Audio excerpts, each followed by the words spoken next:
You're listening to the Inside Commerce podcast hosted by experienced consultants James Gurd and Paul Rogers. Inside Commerce is your fast track to digital knowledge, featuring interviews with leading e-commerce retailers, industry thought leaders, and the C-suite of key tech companies to explore the latest in digital strategy, customer experience, and tech. Discover what the latest trends really mean and get practical advice based on experience to help fine-tune your e-commerce strategy and tech stack. Follow us on LinkedIn and reach out to James or Paul if you'd like to discuss an e-commerce project. We hope you enjoy the latest episode. Today's episode is sponsored by Centra and Shopline. So let me set the scene for our conversation today before I introduce you to our wonderful guests. We're going to be talking about offline media and embracing offline media and e-commerce and things like direct mails, potential, impact, good practice, etc. A highly experienced guest today. So a warm welcome to Anna Wilson. How are you, Anna? I'm good, thank you, James. How are you? I'm good, thanks. Yeah, it's Monday. It's fun. It's sunny. We're both in a sunny area, so that's good. Before we get into all the questions, and this is going to be a really interesting topic today, do you want to give our listeners a bit of an introduction to you, your background, and what is a fractional CMO?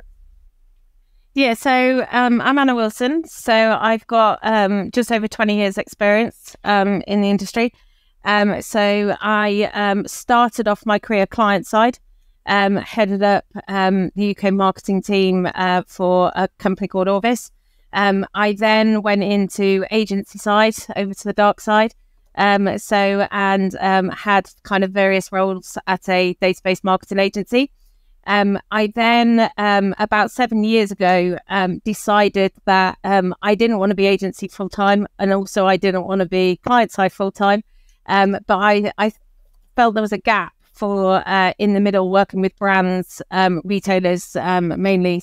Where I could help them kind of get the most out of their agencies and some of the partners that they worked with. So over the kind of the last 7 years, I've become this almost fractional CMO role for various brands. And in terms of what that means, for quite a few of the brands I work with, they're not kind of big enough to justify a full-time CMO. It's quite an expensive full-time hire. And yes, it's not kind of needed in smaller retailers, but some of the skills are. So it's working together with brands on their marketing priorities, working with the organizational structure of the teams, working with who they pick for their agencies, how they optimize their agencies, and just kind of leading the marketing function, really. Cool. Yeah, I've definitely seen the rise of the fractional role in a few areas. Right, and marketing and chief digital officer one seems to be the big area. So interesting. So let's get in. Let's talk about offline. Because I'm the old man of e-commerce, having been in it for about 20 odd years. The enthusiasm with offline, it goes up and it goes down, it goes up and it's down. And it seems that the conversation around offline marketing, specifically within e-commerce, is becoming stronger again. It's getting a lot more attention and love. Now, why are you seeing that? And why do you think offline is suddenly more pressing to people? Yeah, so this year actually, we've seen more brands talk about starting DM and coming into that space. So I think I've worked with brands for many years that have started off with the catalogue, and actually the website was more the order form as opposed to the digital marketing channels driving people to the website. So the role of it is changed significantly.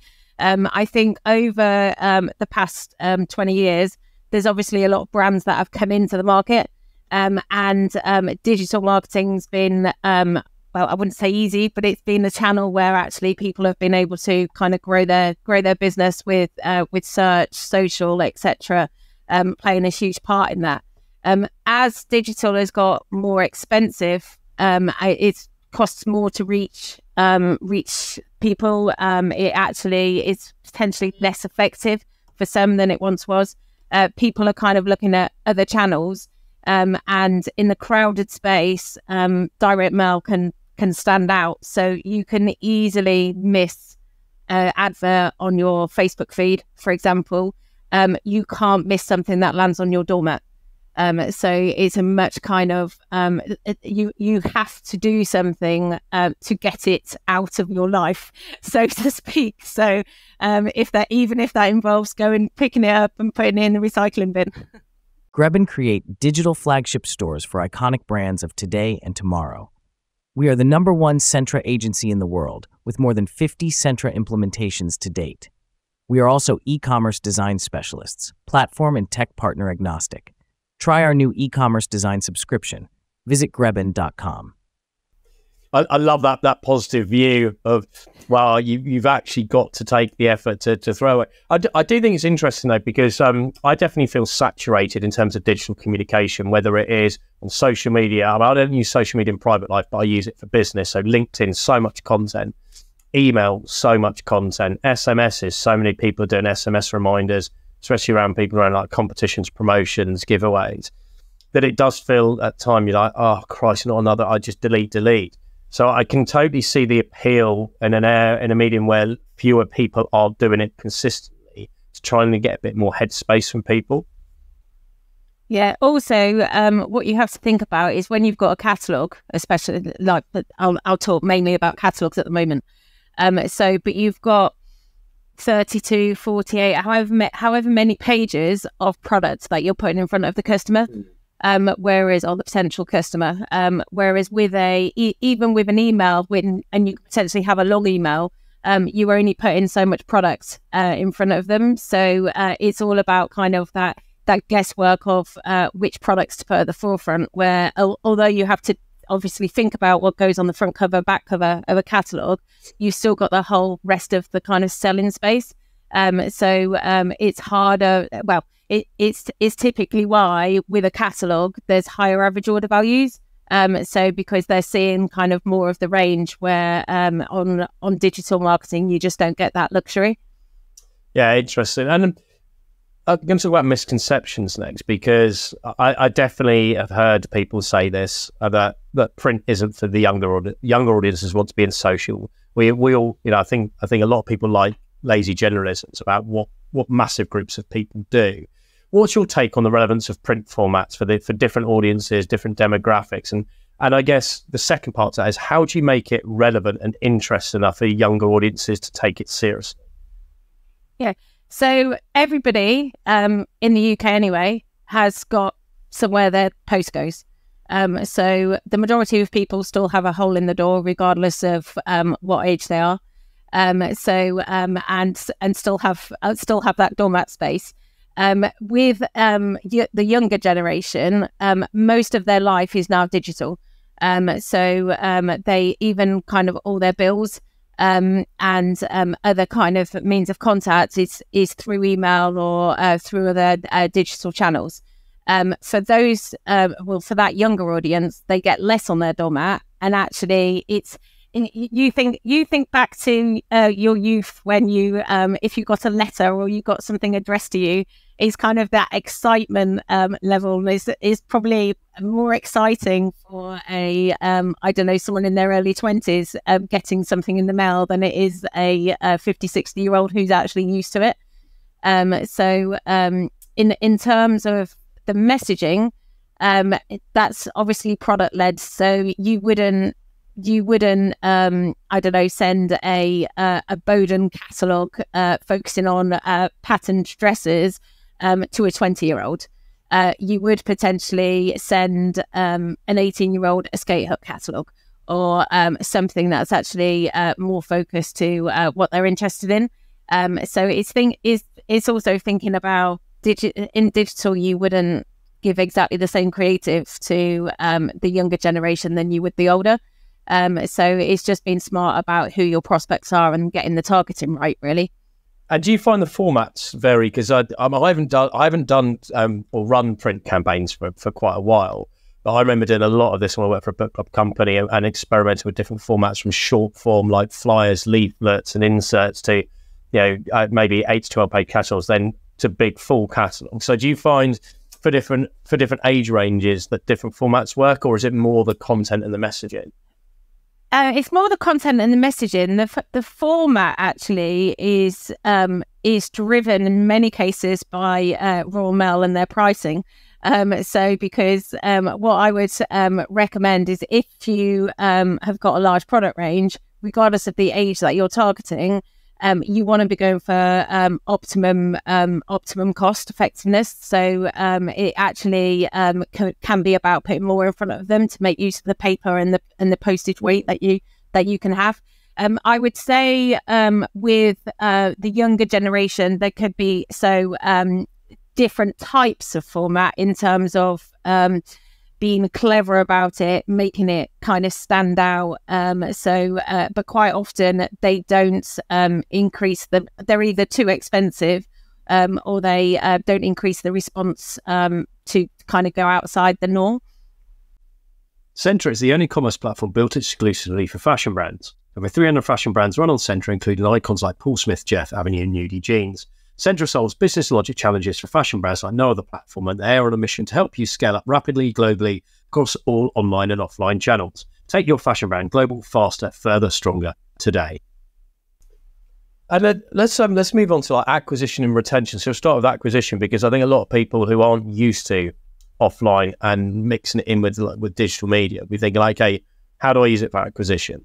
Like what are the techniques, what works well, and how important is this? Is it an acquisition tool? Is it a retention tool? And so where would you recommend, where does this sit in the marketing mix for acquisition, and how does it need to play with other media? Yeah, so for acquisition, it's very important. There are methods to get in front of people that are similar to your own customers. Most of you listening will probably understand Meta and Facebook and the ads and how kind of some of the targeting of those works. So if you think about how you can create lookalike audiences in Meta, so for example, giving them your best customers and getting them to find people that are similar, it works very much the same in the direct mail space. There's data cooperatives that you can join that do modeling and get the best people to target. It is obviously more expensive than digital channels for acquisition. Response rates can range anything from 0.5% to 2% of people that you target. Generally, the cost to acquire someone through a catalogue can be more expensive than the cost to acquire through digital. However, average order values typically larger, and the lifetime value of a customer also can be much higher. And I think some of that is because you put the whole kind of, or a significant proportion of the range in front of people. You've been able to tell the brand story a little bit better. They're more loyal because they've kind of spent time digesting that catalogue and ignoring kind of everything in the online space more so. In terms of where it sits with the digital space, it's very important that if you are doing a catalogue for acquisition, you think about what happens when somebody then goes online as well. So you might want to follow it up with social ads, with display ads, with making sure that on Google you're supporting that catalogue landing, because there will be extra visitors coming and searching for you.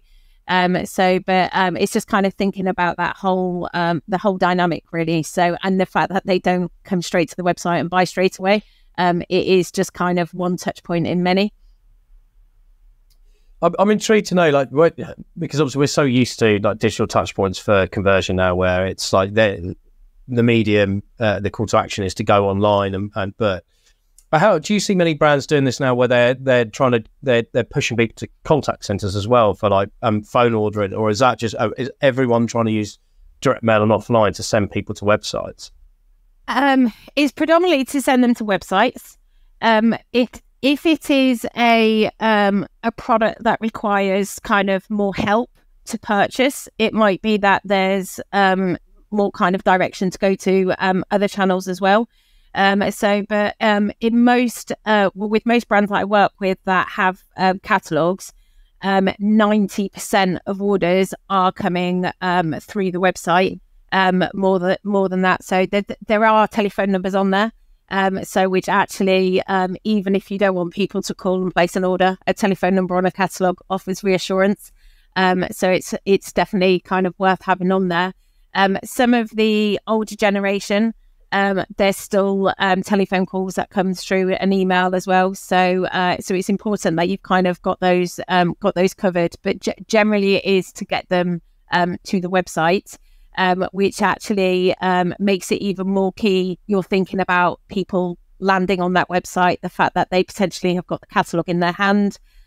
So data capture becomes very, very important because you spent a lot of money to get them there, and how you kind of follow on that journey as well. Yeah, it's interesting. I remember in the good old days of doing direct mail, when I first started working at the Big Club company, is when people just started to build e-commerce websites and people just started to shop online. So it's early 2000s. And some of the response mechanisms was people sending checks in the post it's proper old school. I think back then, 80% of the customers that the brand I was working with would send the order form in. Yeah, exactly. I mean, some even sent cash, and I imagine some people listening would just be thinking, "What the hell used to happen?" It's a crazy day. Let's talk about retention then. So what strategies work? Because obviously acquisition stage, you can get data sets out there to like model on lookalike audiences, but you don't really yet know what people are buying and the behavioural stuff. Once you get into the retention line, you've got a bit of extra data, you know more about the customer. How should strategy shift? What is the role then in direct mail, and how personalised can and should it be getting? So many brands still don't personalize at the retention level, or if they personalize, it's more so they will have, so for example, the beginning of the catalog where there may be an intro for new customers. It may be a bit different for retention audiences. It might be the founder of the brand talking to them as if they're a friend. Also, offers will be personalized. So quite often the people that haven't bought for a period of time with the lapses, they will get a stronger offer, similar potentially to acquisition offers. In terms of getting kind of more granular with what they've purchased, there are other kind of means out there now in the DM space. So one, you've got just more kind of DMs you can do focused on different audiences. So it might be that some brands send a letter to their VIPs or whatever, but more so now there's programmatic DM coming into the space. So think about how you would do automated campaigns on email. So you have your post-purchase flows, your abandoned baskets, your win-back campaigns. There's now the kind of the means to do that in a DM environment as well. Interesting. Yeah, I've already been intrigued about how personalised people are going to get, because it feels like a law of diminishing returns when you try to get too hyper personalised in print, but then it's not my expertise. So let's talk about data. We always have to talk about data on this podcast, and there will be some people who understand what good measurement and metrics look like in an offline world, and those who've not done it before will probably thinking, well, how do you measure it? How different are the KPIs on offline versus digital? So what metrics matter, and how do you use data to measure the success of this? Yeah. So the good thing with DM is you have a physical name and address for everybody that you send a mailing to.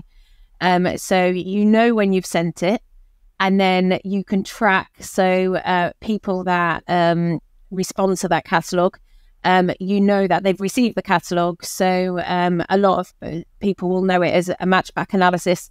So you match the responders back to the mailing file. So it's easier than in the digital world, where you're not 100% sure in some cases what they saw, when they saw it, and how they reacted. So that's kind of the blunt measure. They received it. Did they buy? Yes. Or did they not buy? And then obviously you will then have the other touch points that come into it. So you might be also doing retargeting, for example, in other channels. But it's hard to kind of bring all that cost into it. So most brands, what they will do is they will just look at the cost of the catalog or whatever the DM piece is. They'll look at the responders and they'll look at the profit that catalog brought to the business. Also, just to kind of understand the incremental uplift of it. The good thing with mailings is you can hold back kind of control cells. So especially with retention audiences. So you can, for example, not mail 10% or 20% of the audience and then actually see how differently they respond to the people that did get it.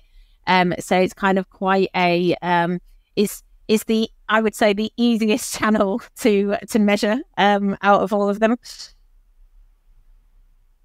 Yeah, I like the holdout thing, because that also gives you that more accurate measure about whether the sale, because I know you do time-based analysis of DMs, the window period after it being sent on those customer records, but obviously they see other stuff as well, so you get that really nice ability to measure incrementality by doing the holdout piece, which is nice.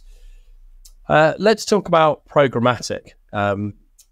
So not an area I know anything about, so I'm quite intrigued as well. The role of programmatic in DM and offline.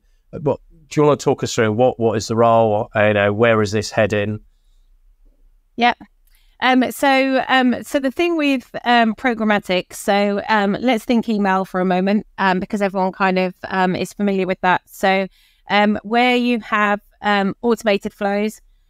So where either purchase behavior or behavioral data can trigger an action to send an email. If you have got a physical name and address for that contact, you also can have the ability to inject something into the post for them to receive on their doormat. So with email, open rate, there'll be a proportion of people that don't open. Even the best kind of automated campaigns may only get 60-70% open rate.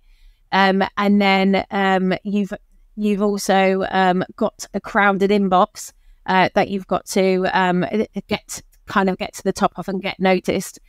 Whereas back to the discussion about the catalogue earlier, it's on the doormat, so people have got to pick it up. So you can as well, because obviously it's more expensive than with email, much more expensive. So an email might be a fraction of pennies to send, whereas a physical kind of mailing piece that's been triggered will be anywhere from between 45 and 85p. So it does cost much more. So the key thing here is actually building it into your overall strategy. So for example, if somebody goes on the website, abandons a basket today, you're not going to send them a letter before you've had the opportunity to send them an email. So it's more that you would actually probably send them an email within a couple of hours of abandoning, potentially send them an email the next day. If they're not then responding, then actually follow up with a mailing. And abandoned basket is just one of many, many examples. So some brands are using it very successfully for kind of win-back campaigns, birthday campaigns, so anniversary of purchase, kind of all things really that can be triggered. I really like those examples. Do you know what? I hadn't twigged that basket abandonment would be in there. I was things like win back, when people are at the point of like churn, an anniversary purchase, all those things I had in my head. But abandoned basket, I just hadn't connected with that, and that makes a lot of sense actually, because the abandoned basket rates are on average like 68-70%. If you look at Baymard Institute's aggregate tracker. And there are so many reasons why people abandon, but there is so much noise in people's inboxes, and increasingly it's going to get like that way with SMS reminders. So I think that's a really nice thing where people could turn. Do you find, is that an area that people, when they're starting to test out into like offline and print, is that an area they test first, or do they go for other areas? With programmatic, it'll be one of the areas that they test first. Especially, I think sometimes it depends on the product you're selling, because if you're selling something that's very much an impulse buy, you probably wouldn't do it as much because they've already probably bought from a competitor. Whereas if you are, I don't know, buying a bed, it's more of a considered purchase. So therefore, actually receiving something in the post a few days later with all kind of maybe customer reviews on there, reassurance on there, more advice on the help, the quality, all those aspects which you can have more kind of space to do it, can help. It's very much because usually with the programmatic suppliers, you're paying for kind of a number. You pay like a fixed fee per month, and then you get a number of kind of sends for that price. And in order to kind of optimize that, you would look at it across various triggers, so to speak. Yeah, I really like that idea of using it for more complex considered purchases, whether it's beds, other furniture, because the ability to better showcase the value proposition of that product and the reassurance and the persuasion messaging versus what you do in an email. Because let's face it, if you make an email this long, no one's read it for an abandoned cart. Absolutely. Yeah. And quite often with certain brands, it might be that you've abandoned baskets with multiple brands. And actually, how many times do you go to buy something and you've finally made the decision, you forgot which brand it was? So, well, that might just be me, but I do that quite often where actually because there's so much noise and then you get targeted with all of the very similar brands and everything. So it's just getting that cut through. Yeah, it is. I quite like it as well because it's demonstrating a bit of different thinking about how can I be useful to you rather than just I've set up I was talking about doing abandonment marketing in the video, my newsletter last week. So wish I'd had this conversation with you first because I hadn't thought about bringing it into offline. I might have to do an update to that. That's like you said about programmatic. You pay fixed fee per month because I think if you're not used to offline, it feels like Christ, this is going to be really expensive. How do I get a budget for this? How low can a starting budget be to test the water? So with programmatic, so there's different suppliers out there that offer kind of different packages, but you've also got to think about actually, if you're going to test it, you want to test it and understand the result of it to see whether it's worth kind of continuing. So you've got to kind of have sort of almost decent volume. So you wouldn't, I don't know, if you only got, I don't know, 1,000 customers, programmatic will be way too early in your journey. I would say the starting budget is probably, so over a 3-month period for programmatic, you're probably talking about 15K. And that would cover kind of the print, the post and everything. For an actual catalogue, which some of the smaller brands always can start off with. Because at that point, they'll probably have fewer events and programmatic won't be the first step for them. You're talking about to get a decent reading of whether it will work, you're probably talking about a budget of about 20K, 25K. Okay. Yeah, so you're right. It suits programmatic suits those larger audiences, but a small catalogue when you consider that some people are spending 30, 40K plus a month on digital media fees. Factoring that into the percentage of your annual budget as a test zone. Okay, excellent. That's really useful.